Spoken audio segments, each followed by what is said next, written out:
bendición. Vamos a hablar por unos momentos de la carta a Hebreos. Yo voy a compartirles uno de mis textos favoritos de la Biblia. Voy a leer el texto y ahora ya me acompañas, Edu. Dice Hebreos capítulo 7 y verso 26, es uno de mis textos favoritos que hay. Y mira que hay textos en la Biblia, pero dice porque tal sumo sacerdote nos convenía, santo, inocente, sin mancha, apartado de los pecadores y hecho más sublime que los cielos. Qué bonito, hermanos, qué bonita su palabra. Edu, acompáñame con el piano, por favor. Me encantaría que hoy todos hubieran tenido una Biblia.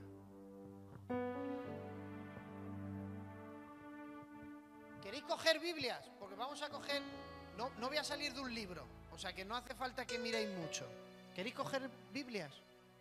Si alguien quiere, Cristian les das Biblia a los hermanos. Dame una Biblia. Dame una Biblia de esas. Si alguien quiere, por favor, porque esas, las que están ahí en el rincón. Porque a veces, aunque hay mucha gente que no puede ver, porque la letra es pequeña, pero hay gente que a veces le cuesta buscar el libro. Pues mirad, yo voy a decir hasta la página. Para mis ancianicos es que esta letra es muy pequeña.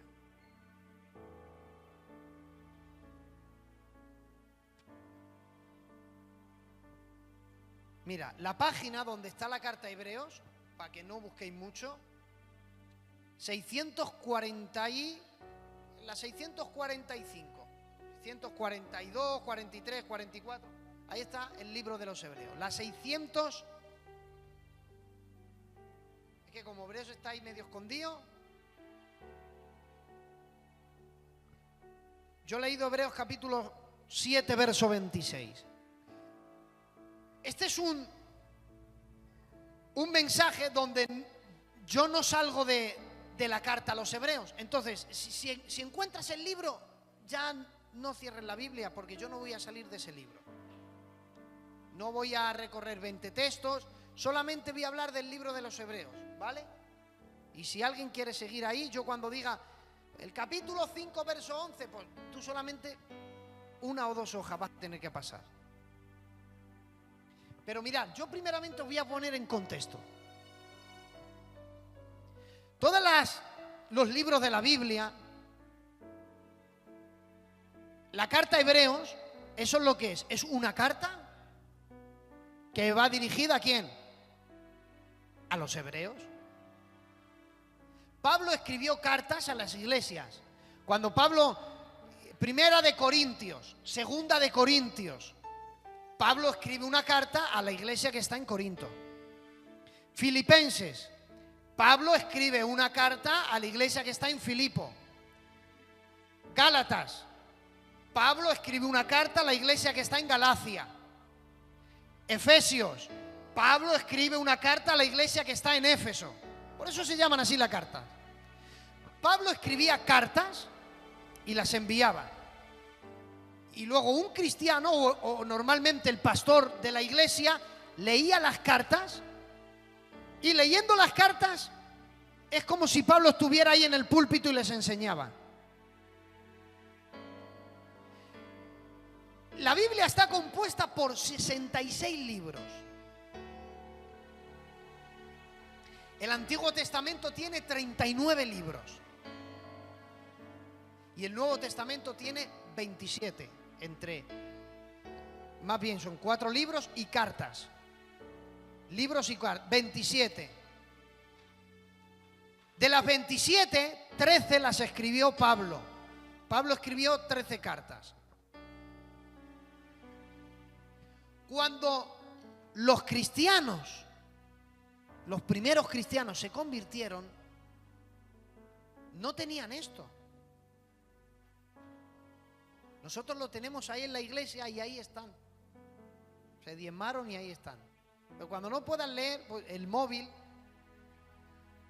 Pero los cristianos, mira, los primeros cristianos hubieran dado lo que no tenían por tener, pero no la tuvieron, hermanos. Ellos no tenían la Biblia en sus manos. ¿Saben lo que tenían los primeros cristianos? A lo sumo, lo máximo que podían tener, podían oír en las sinagogas los primeros 5 libros de Moisés, pero no leerlos, no llevárselos a su casa. Y cuando acudían, si tenían suerte, podían coger el rollo de Isaías, pero no podían leerlo por capítulos y versículos. No. Ellos abrían el rollo y lo que salía era lo que leían. Ellos hacían así, leían un párrafo, lo cerraban y de ahí compartían. No tenían la Biblia. Y sin tener la Biblia, ¿cómo se mantenían? Bueno, porque lo que había era un tráfico de cartas. Pablo enviaba cartas a las iglesias. Pero resulta que esta carta es muy seguro, al 90%, que Pablo no la escribiera. De hecho, nadie sabe quién escribió esta carta, nadie lo sabe, es un misterio. Unos dicen que pudo ser Pablo, pero otros incluso dicen que pudo ser Bernabé, otros dicen que pudo ser Apolos, no se sabe. Es un misterio. Pero bueno, es un misterio la herramienta. Porque ¿quién escribió la Biblia? ¿La escribieron hombres? ¿Inspirados por quién? Por el Espíritu Santo. Entonces, sabemos quién la escribió. ¿El autor quién es? El Espíritu Santo. La herramienta no sabemos. Corintios, ¿quién lo escribió? El Espíritu Santo. ¿Qué herramienta? Pablo. El Evangelio de Juan, ¿quién lo escribió? El Espíritu Santo. ¿Qué herramienta usó? A Juan. Pero aquí no sabemos qué herramienta usó, pero fue Dios quien lo escribió. ¿Cuándo apareció la carta a los hebreos? ¿Saben ustedes que el primer escrito que tuvieron los cristianos, claro, nosotros decimos Nuevo Testamento, pues ya está Mateo. No, Mateo no fue el primer escrito que leyeron. Ni Marcos, ni Lucas, ni Juan, ni Hechos de los Apóstoles. El primer escrito que leyeron los cristianos fue la carta a Santiago. De lo que nosotros tenemos en el Nuevo Testamento, la primera carta que los cristianos leyeron, el que tuvo la oportunidad de leerla, porque los demás la escucharon, fue la carta a Santiago. Recibió una carta a Santiago y Santiago la compartió con los demás. Fue el primer escrito. ¿Sabes cuál es el segundo escrito? La carta a Hebreos. Hebreos está escrito antes que el templo fuera destruido. Y la historia dice que en el año 70 el templo fue destruido. Pues antes del año 70 esta carta se leyó. ¿Pero a quién se leyó? A los hebreos. ¿Qué eran los hebreos? Judíos. Hay un dato en la carta que es muy interesante. Hebreos dice, y para que sepan a quién va dirigido, dice: la cual, habiendo sido anunciado primeramente por el Señor, se nos fue confirmada por los que lo oyeron. Para que se hagan una idea, Cristo predica y se convierten. Los primeros que se convierten, esos son los primeros. Los que se han convertido primero y luego han predicado, los segundos en convertir, son los de la carta a los hebreos. Amén. Es decir, los hebreos son cristianos de segunda generación. O sea, son cristianos que prácticamente habían visto hasta al Señor. ¿Con cuántos años murió Cristo? Con 33. ¿En qué año fue destruido el templo? En el año 70. fueron los cristianos que se convirtieron unos 18 o 20 años después de la muerte de Jesús.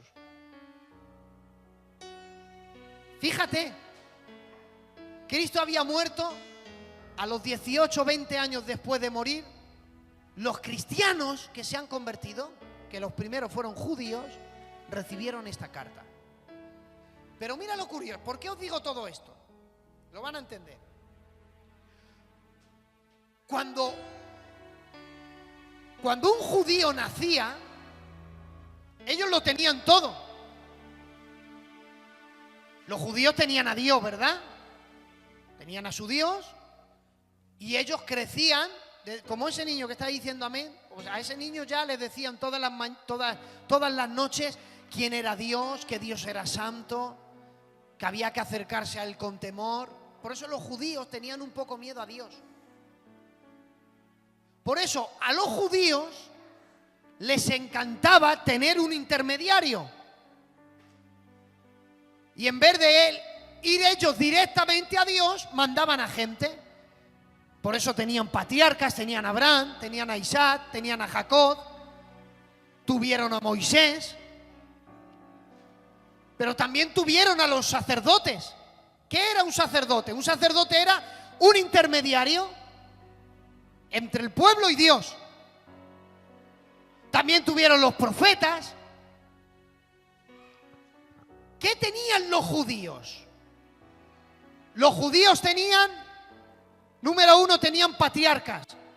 ¿Qué eran patriarcas? Patriarcas eran, de la historia de los judíos, pues tenían a Abraham, que era el padre de todos los judíos.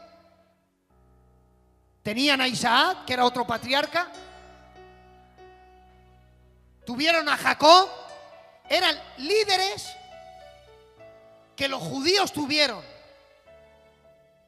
¿Qué tenían? Tenían los patriarcas. Pero un judío, ¿qué más tenía? Un judío tenía sacerdotes. Tener un sacerdote era, no, diríamos, como un pastor, mejor aún todavía. Porque un sacerdote, aparte de ser el que sacrificaba una vez al año, hablaba con Dios cara a cara. Dios descendía en un lugar a solas y hablaba. Imagínate que uno que se convierte, imagínate al pastor que una vez al año tenga la oportunidad de meterse con Dios en una habitación y poder hablar con Él. Pues ese era el sumo sacerdote. Podían hablar con Dios una vez al año. Y cuando se querían comunicar con Dios, se lo decían al sacerdote. ¿Qué más tenían los judíos? Tenían patriarcas, tenían sacerdotes, pero los patriarcas tenían un templo. Tenían un lugar donde adorar. No un culto como este, tenían un templo. Y el primero que tuvieron era de oro puro, por dentro y por fuera. A Salomón le daban 666 talentos de oro al año. Solamente en oro cogía una fortuna. Tuvo tanto oro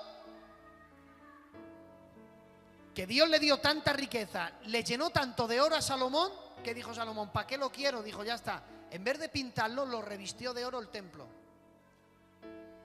Por eso cuando destruyeron el templo en el año 70, Jesús dijo, no quedará piedra sobre piedra que no haya de ser edificada. ¿Sabes por qué dijo Jesús eso? Porque cuando en el año 70 los romanos entraron y conquistaron Jerusalén, miren, ¿veis los ladrillos? Esos ladrillos, lo que hicieron los judíos, los romanos fueron, entre medio había oro, porque el oro de aquí ya se lo habían llevado, pero lo que había dentro era oro. Entonces los romanos arrancaron los ladrillos, las piedras, para llevarse el oro que había por dentro. Y así se cumplió, no quedará piedra sobre piedra, porque los judíos, los romanos arrancaron todas las piedras para llevarse el poco oro que quedaba en el templo. Tenían un templo. Todavía lo tenían. ¿Qué más tenían? Sus sacrificios. Cuando ellos pecaban, podían hacer sacrificios y que Dios les perdonase.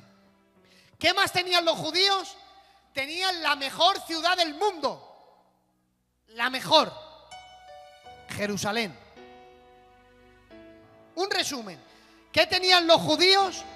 Tenían patriarcas, tenían profetas como Moisés, tenían sacerdotes como Aarón, tenían la mejor ciudad, Jerusalén, el mejor templo.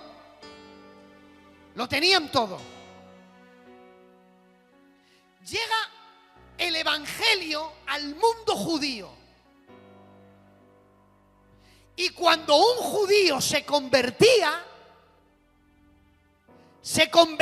en un hereje para los judíos. Ya los judíos dejaban de verle como un judío porque ellos habían cometido una blasfemia. Los judíos que no creían en Jesús como el Salvador, vieron que Jesús era un falso profeta. Vamos a ver, ¿quién se juntó para crucificar a Jesús? ¿Quién lo crucificó? Los romanos. ¿Quién lo entregaron? Los judíos. ¿Quién entre ellos? Los religiosos, el Sanedrín. ¿Por qué? El sumo sacerdote le dijo, blasfemo. Cuando dijo, ¿eres tú el Hijo de Dios? Dice, tú lo dices. Dice, se rasgó la vestidura y le dijo, blasfemo. Ya no necesitamos más pruebas, crucificadle. Los seguidores de Jesús eran unos herejes para estos. ¿Lo están entendiendo? ¿Cuántos lo han entendido? Eran judíos, tenían todo eso, llega Cristo, predica el evangelio, ellos se convierten. Para los judíos se habían convertido en unos traidores. Mira si eran traidores para ellos, que los que se convertían, si luego querían volver otra vez al judaísmo, ¿saben lo que les hacían los judíos? Cogían una sangre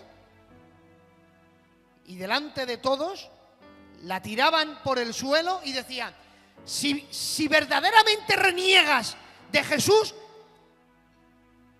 pisa esta sangre, que simboliza la sangre de Jesús en el Calvario.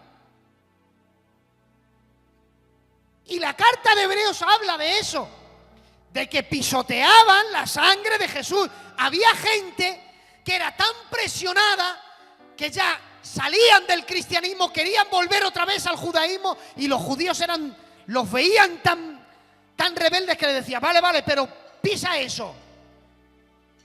Y mientras pisas esa sangre, vas a pisar la sangre de tu Jesús, ese que has creído. Y lo hacían para rechazar el cristianismo. Fíjate lo malo que eran los judíos, ¿eh? Es decir, que cuando un judío veía a uno convertirse, lo habían perdido todo. Los primeros en convertirse son judíos. Ahora vamos a poner, mira, aquí hay un padre y un hijo. Está Samuel y el Jesús, está el tío Manolo con Manuel. Quiero por favor que visualizáis esto. Imagínate, ellos son judíos, los dos, Samuel y Jesús son judíos, y ahora Samuel se convierte. O no, el niño Jesús se convierte. Y él sigue siendo un judío tradicional. ¿Él qué tiene? Como judío que tiene todo, ¿verdad? Patriarcas, profetas, sacerdotes, todo. Cuando el niño Jesús se convierte al cristianismo, lo ha perdido todo. Ahora tú imagínate que yo voy y le pregunto a él. Fíjate, imagínate la conversación en la casa, le dice el Samuel, le dice a su niño, a ver, te has convertido a Jesús, ¿no? ¿Qué tienes? ¿Merece la pena? ¿Qué tienes? ¿Qué has ganado? A ver, ¿qué has ganado tú? Mira, hijo, yo tengo patriarcas, líderes. A Abraham, a Jacob y a Isaac. Tengo profetas como Moisés, como Elías. Tengo Jerusalén. Tengo un templo. Tengo sacrificios. ¿Qué tienes tú? ¿Qué has ganado? Porque al él convertirse ha perdido todo. Y ahora la criatura dice, bueno, a ver, patriarcas, como patriarcas, líderes, Bueno, sí, tenemos líderes. Tenemos a Juan. Y ahora su padre le dice, ¿qué Juan? Su padre se llama Zebedeo. Y dice, ¿cómo? Ah, que tu líder es un niño de 14 años. ¿Sabes cuántos años tenía Juan cuando Jesús le llamó? 14 años.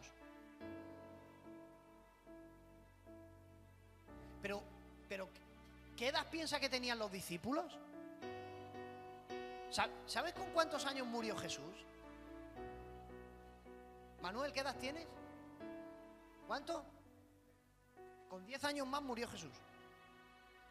Mira, yo voy a hacer 39.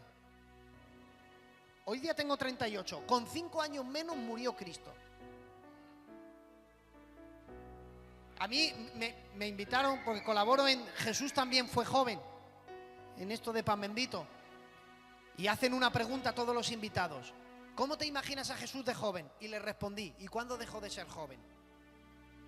Si murió con 33 años. Sus discípulos, la mayoría eran más jóvenes que él.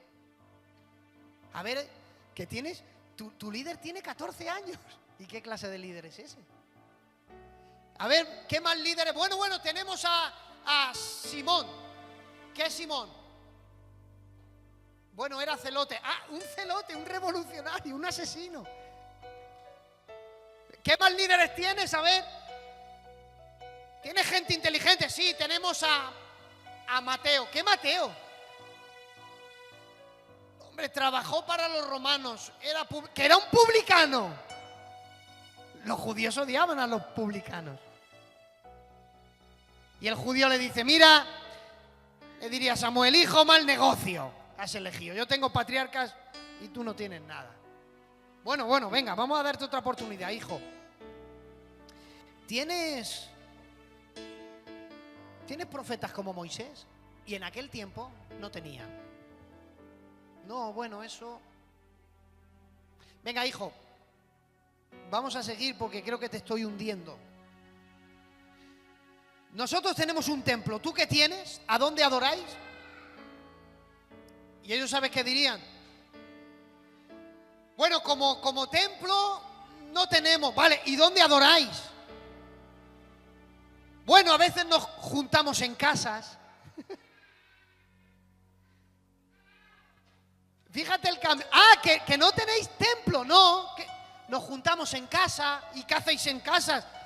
Bueno, nos juntamos y cantamos y leemos.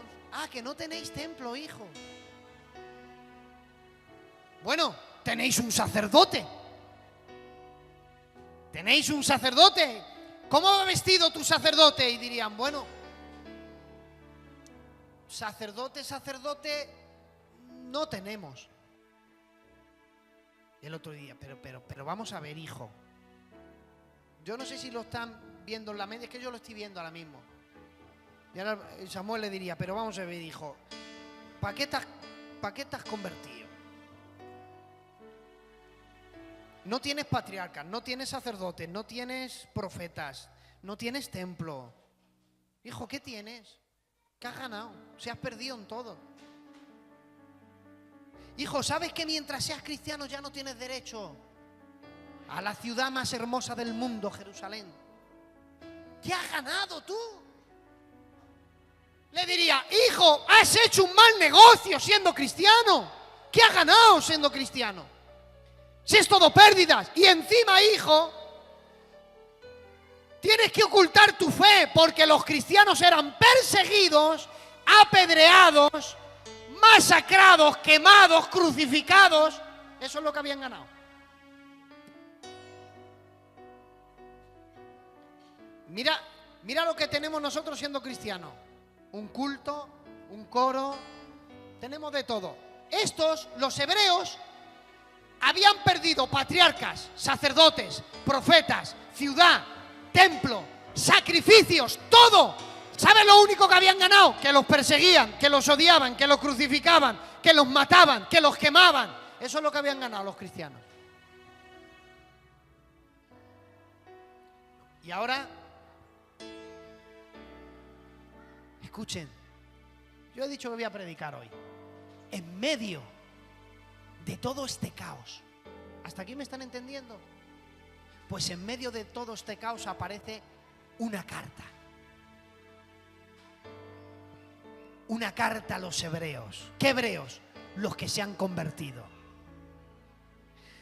Y se juntan todos los que han perdido patriarcas, sacerdotes, profetas, templos, los que los están persiguiendo, los que los golpean con piedras, los que algunos han muerto crucificados, los que algunos los han quemado. Se juntan todos, ellos se piensan que no tienen nada. Y aparece la carta de los hebreos con una respuesta. ¿Sabes qué es la carta de los hebreos? La carta de los hebreos es la medicina para los cristianos que creían que lo habían perdido todo. Mira, ¿qué tenían los hebreos? Patriarcas, ¿verdad? Ahora un cristiano dice, vale, mira, yo no tengo patriarcas. Me hubiera encantado a mí tener una conversación con ellos, pero sabiendo esto. Que un judío me hubiera dicho a mí, a ver, cristiano, pero tú ¿qué has ganado? Claro, antes de hebreos no sabían responderle. Pero los cristianos cuando tuvieron hebreos y lo leyeron y se empaparon y memorizaron, mira cómo cambia la cosa. Ahora volvamos otra vez a la conversación. Ahora el niño Jesús ya sabe hebreos. Lo tiene aquí y aquí. Y ahora vuelve a su casa con orgullo y se sienta. Ahí le está esperando su padre otra vez. Hijo, ya has pensado bien, vuélvete al judaísmo otra vez. Y ahora él, que ya tiene la carta de hebreos, dice, vale, espera, vamos a tener la misma conversación. Le diría, a ver, ¿qué tienes, hijo? Nosotros tenemos patriarcas. Y ahora él, que ya sabe todo lo que Hebreos le ha dicho, dice, mira, nosotros no tenemos patriarcas, pero te voy a decir, papá, lo que tengo. Los patriarcas eran importantes, ¿a que sí? Sí. ¿A quién rendían ellos respeto? ¿Quién eran más importantes que los patriarcas? Y él, como buen judío, tenían que decir, por encima de los patriarcas estaban los ángeles. Porque cuando Abraham estaba sentado en la sombra y vinieron ángeles, ¿qué hizo Abraham? Salió corriendo y los servía. Los ángeles estaban por encima de los patriarcas. Ahora él le dice, mira, papá, vosotros tenéis patriarcas. Los patriarcas sirven a los ángeles. Y ahora dice Hebreos capítulo 1 y el verso 4. Bueno, dice el verso 3. Hablando de Jesús, el cual siendo el resplandor de su gloria, la imagen de su sustancia, quien sustenta todas las cosas con la palabra de su poder, mira lo que dice el 4, hecho tanto superior a los ángeles, porque ha heredado un nombre más excelente que ellos. Les está diciendo, mira, vosotros tenéis los patriarcas, sí. ¿A quién sirven los patriarcas? A los ángeles. Bien, Jesús es superior a los ángeles. Por encima de los patriarcas están los ángeles. Por encima de los ángeles está Jesús. Ahora el niño dice, de momento, ya en cuanto a patriarcas ya habéis perdido. Pero ahora, ya que ha perdido en una, entonces el padre se levanta y se levanta Samuel y le dice, ya, vale, venga, patriarca, pero nosotros tenemos a Moisés. Moisés es superior, Moisés es grande. Y ahora él, el niño que se ha empapado de Hebreos, dice Hebreos capítulo 3 y verso 3, Jesús merece más honor que Moisés. Del mismo modo que el que construye la casa merece más honor que el que sirve a la casa misma. Le estaba diciendo, tú tienes a Moisés. Moisés sirvió en una casa. Jesús es el dueño de esa casa. Aleluya. Fíjate, ha empezado la conversación diciendo, yo tengo patriarcas. ¿Tú qué tienes? Y lo ha humillado. Yo tengo a Moisés. ¿Tú qué tienes? Y lo ha humillado. Pero cuando ha leído Hebreos dice, tú tienes a los patriarcas. Los patriarcas sirven a los ángeles. Yo sirvo a Jesús, que es superior a todos los ángeles. ¿A quién tenéis? A Moisés. Bueno, Moisés sirvió en una casa. Da la casualidad que el dueño de esa casa es Jesús. Jesús es superior a Moisés. Pero ahora ya se enfada y le dice, bueno, pero nosotros, hijo, mira, escúchame. Nosotros tenemos Jerusalén. Tenemos una ciudad. ¿Qué tenéis los cristianos? Y entonces el niño, el Jesús, dice, vale, es que es verdad, es que no tenemos una ciudad. porque dice Hebreos capítulo 12 y verso 28, así que teniendo y recibiendo un reino inconmovible. Dice, nosotros no tenemos una ciudad, nosotros tenemos un reino. Pero da la casualidad que en ese reino, dice Hebreos capítulo 11, verso 10, porque esperaban la ciudad que tiene fundamento, cuyo arquitecto y constructor es Dios. Le está diciendo, nosotros tenemos una ciudad, ¿qué tienes tú? Y ahora el niño le dice, yo no tengo una ciudad, tengo un reino inconmovible, un reino que no pueden conquistar, un reino al cual no pueden. Pero es que dentro de ese reino tenemos una ciudad. Y resulta que esa ciudad no la ha construido los reyes, no la ha construido Salomón, no la ha construido David, no la ha construido los profetas. Esa ciudad lo ha construido Dios. Él lo ha diseñado y Él lo ha construido. Y ahora el corazón del judío dice, me ha ganado en los patriarcas, me ha ganado en los profetas, me está ganando en la ciudad. Y ahora él dice con orgullo, mira hijo, nosotros tenemos las 3 S's. ¿Sabes qué eran las 3 S's de los judíos? Ellos decían, tenemos sacerdotes, tenemos santuarios, tenemos sacrificios. Hijo, ¿qué tienes tú? Nosotros tenemos sacerdote, santuario y sacrificio. Y ahora el niño Jesús, que ya se ha empapado del libro de los Hebreos, dice, vale, papá, vosotros tenéis sacerdotes, santuarios y sacrificios, pero ¿cuál es el mayor sacerdote de todos vosotros? Y dice la Biblia que Aarón era el mayor sacerdote o sumo sacerdote que ha tenido el pueblo de Israel. Pero era el mayor sacerdote de la tribu de Leví. Resulta que Jesús no vendría de la tribu de Leví. Y entonces dice Hebreos capítulo 11, dice, nadie toma para sí mismo esta honra, sino aquel que fue llamado por Dios, como lo fue Aarón. Dice, Aarón fue llamado por Dios. Y el niño le diría, mira papá, Aarón fue llamado por Dios y fue un buen sacerdote. Pero por encima de ese sacerdote había otro. Y dice la Biblia, porque Melquisedec, rey de Salem, sacerdote del Dios Altísimo, Abraham le dio los diezmos de todo. Y ahora dice, y esto es aún más manifiesto, si a semejanza de Melquisedec se levantará un sacerdote diferente. Está diciendo, vosotros tenéis a Aarón, que es el mejor de los sacerdotes, pues hubo uno por encima de Aarón. Y claro, el judío diría, sí, Melquisedec, y diría, pues ese, según la orden de Melquisedec, viene Jesús. Por eso dice el texto favorito que he leído, por tanto Jesús, hecho fiador de un mejor pacto, no como los sacerdotes, que fueron muchos, debido a que por la muerte no podían continuar, mas este permanece para siempre porque tiene un sacerdocio inmutable. Le está diciendo, mira, vosotros tenéis a Aarón, pero por encima de Aarón sabéis que está Melquisedec. Pues por encima de Melquisedec está Jesús, que es un sacerdote superior a todos ellos. Vosotros tenéis sacerdotes, nosotros tenemos a Jesús. Pero vosotros tenéis un santuario, nosotros tenemos otro. Dice Hebreos 9, por tanto, Cristo ya presente, sacerdote de los bienes venideros, más amplio y perfecto tabernáculo, hecho no por manos humanas. Le está diciendo, tenéis sacerdotes, nosotros tenemos a Jesús. Tenéis santuario, nosotros tenemos uno, pero no es terrenal, es celestial. ¿Y qué tenéis más, papá? Tenéis sacrificios. Dice la Biblia,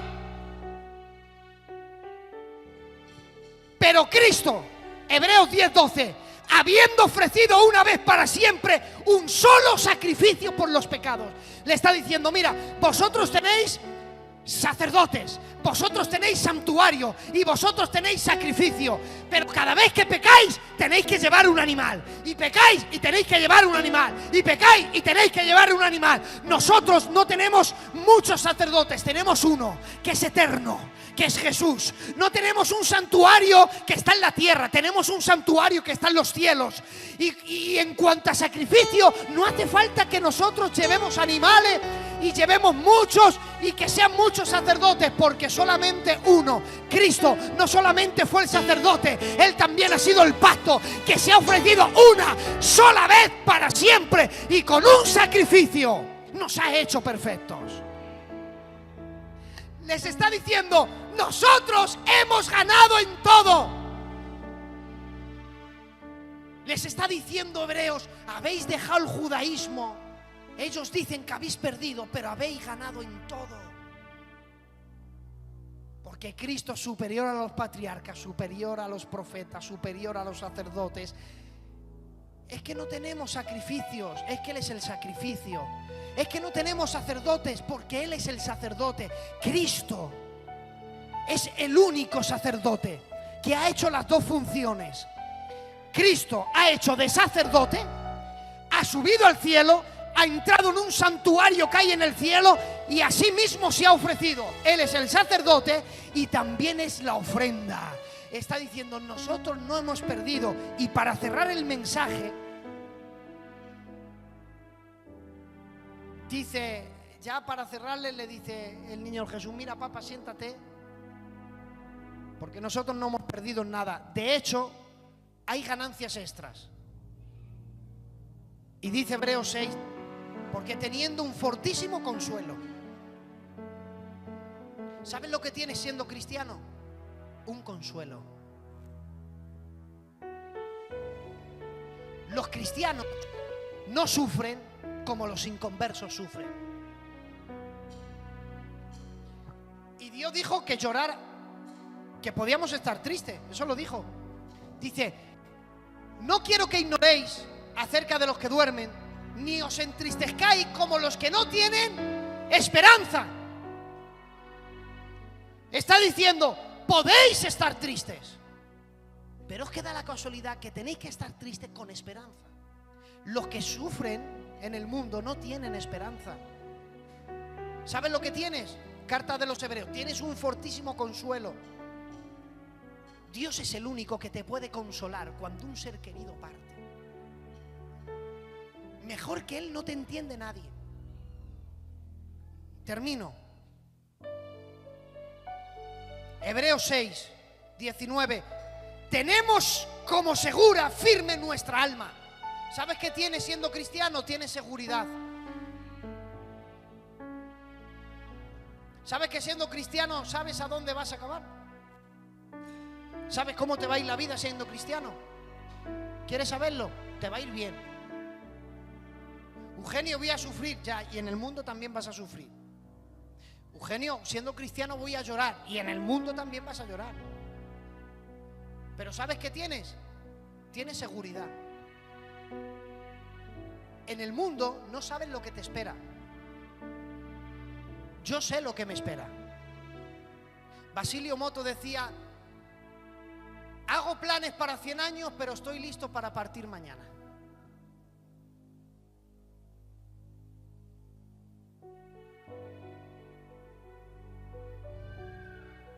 Yo siempre lo digo, yo estoy construyendo una iglesia para el Saúl, que tiene 8 años. Pero yo deseo que venga esta noche el Señor. Pues yo sé dónde voy a ir. ¿Sabes dónde vas a ir? El cristiano tiene segura su alma. Y sabe que en Dios, dice la Biblia, hay un buen final para el hombre de paz. Eso es lo que le espera al cristiano. Tener un buen final. Hebreos 10:35, no perdáis vuestra confianza.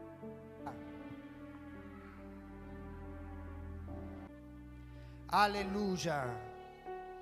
Gracias, Dios mío.